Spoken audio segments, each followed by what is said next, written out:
I have been struggling to make this video for a long time, and I think it's mainly because I have been it hard just to talk to a camera about what I'm going through and what I'm feeling. So bear with me. I guess I should start with where I've been and what's been going on. Basically, for the past 2 years, I have been in the midst of starting my business and also recovering from an injury. When I was working as a licensed vet tech. I actually kind of missed that job, but it's besides the point. My business is basically a clothing line in which I customize clothing for people to express themselves, having to say anything. So it's a lot of, pictures and designs and stuff, which I'm very proud of. I was previously a licensed vet tech. I have been one for about 10 years now. Have not been working as 2 years, so I don't know, take that as you want to. I loved my job, but my injury happened for a reason. So what happened was that I was holding a dog for an examination, and it's a 73-pound dog, a little 5'4", 150 pounds, trying to hold the 73-pound dog on a table that's like right here to me. The dog tried to jump off the table, and I held it. My right hand is dominant, so I was holding it with my right hand. And when it went to jump, I felt something. Kept the dog on the table, but fucked this whole shit up. So I ended up going to physical therapy and all of this. I went through workers' comp, and that process in itself was not only frustrating. Long story short, I had surgery done for something that is not even the problem. They told them where it hurt. They told me what my problem was and treated that, only to find out from a nerve doctor after all surgery and everything years later that I have damage to my plexus nerve root. And because the damage was done and not treated at the time, a permanent thing. And when I say this, I mean I have constant shooting pain down my arm to my elbow, down my fingers. My pinky and my ring fingers go numb. I have burning sensations from the morning when I wake up, if I get some sleep, from the pain in my arm. I would say the pain is at about 4, and by the time I finish your normal morning routine, washing your face, brushing your teeth, taking a shower, getting something to eat, my arm is done. My whole arm is on fire. My pinky and my ring finger is numb, and there's no holding, I can't do anything. And this is my dominant hand. So I just put a real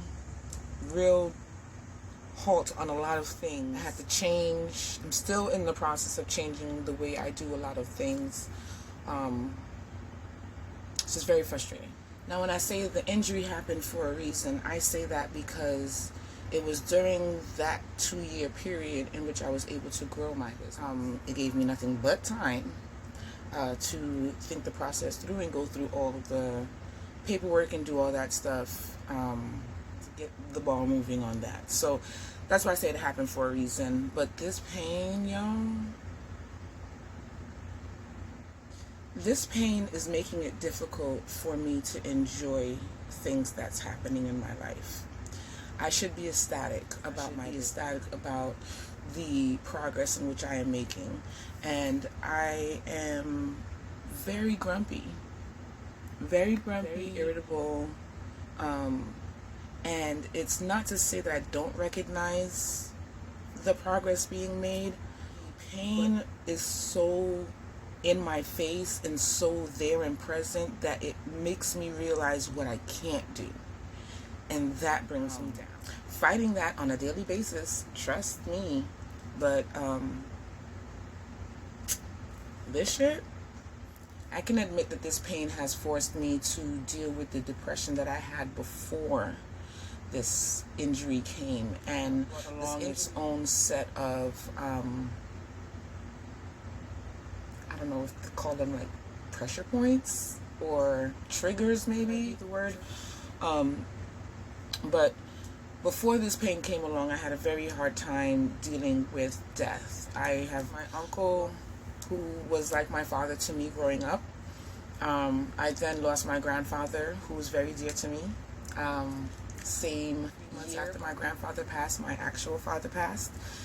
And still going through a process with him. And most recently, I lost a very good friend that I've had for well over 25 years. I can say that I am not a person that deals with grief very well. I tend to work through it. I put myself in situations where I don't have to think about what's happening, rather than, like, I'd rather think about what's next. When it came to my uncle passing, I stayed with his wife to help her move forward so she wasn't stuck.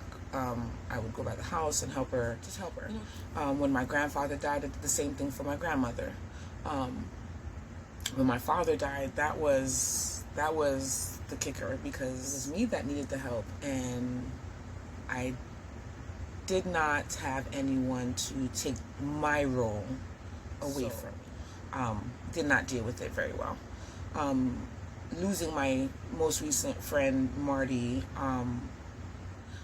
Marty made me realize that I was not mourning in the most healthiest way for myself. He allowed me to mourn everyone else in the proper way, as well as him. It hurts, but it's not devastating. It doesn't stop me in my tracks, you know. And I'm able to feel the sadness and not let it overtake everything that's happening. I'm one of those people that has a million things running through my mind, and everything kind of daisy chains onto the next. So it would be, I would think about one, and then everybody else would come up, and I would just be in a funk for however long it takes me to crawl out of it, you know? But I can honestly say with Marty, it's been so different. Through this process, I have realized that I cannot just keep internalizing things. I usually would write, you know, like a journal, keep a journal of some kind, just to write down how I'm feeling. But I can't write for more than like 15 to 20 minutes without the constant pain, or like my hand literally lets go of the pen. So, and I don't find that speech to text to my phone very satisfying. It always gets things wrong, and then I have to go back and re-edit, and it's just highly frustrating. So I figured a video would be the next best thing. So this is going to be my therapy. Welcome, people, welcome. All jokes aside, I appreciate the time that you have taken to watch this video, and if you comment, I will try my best to respond. Not the best at it, but you know, I got nothing but time right now, so let's do this.